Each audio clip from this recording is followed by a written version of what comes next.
আপোনালোকক আজি এটা মই ব্ৰইলাৰ হাগনিৰ দৰৱ দিছোঁ। এইটো হৈছে ভীমকল, আৰু ভীমকলখিনি এনেকৈ কাটি অলপ বইল কৰি ল'ব, আৰু গিলাচ এটা দি ব্ৰইলাৰ এনেকৈ খাব পৰাকৈ সৰু সৰুকৈ টুকুৰা কৰি দিব। যিমানটোলৈকে ব্ৰইলাৰে খাব পাৰে সিমানখিনিলৈকে গুড়া কৰিব। আৰু তাৰপিছত দেখিছে নহয় মই কেনেকৈ কৰি আছোঁ।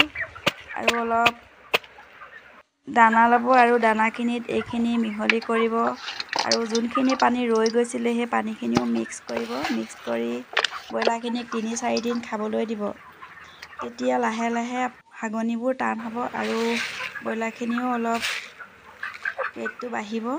মই এনেদৰে কৰিছিলোঁ, এইবাৰ সুফল পালোঁ। আৰু আপোনালোকে যদি কোনোবাই এনেকৈ ফাৰ্ম কৰি আছে আৰু আপোনালোকৰ ব্ৰইলাৰ ঢিলা হাগিছে, তেতিয়াহ'লে মোৰ এই কামটো কৰি চাব পাৰে। বহুত উপকৃত হ'ব আৰু সুফল পাব। এবাৰ কৰি চাবচোন।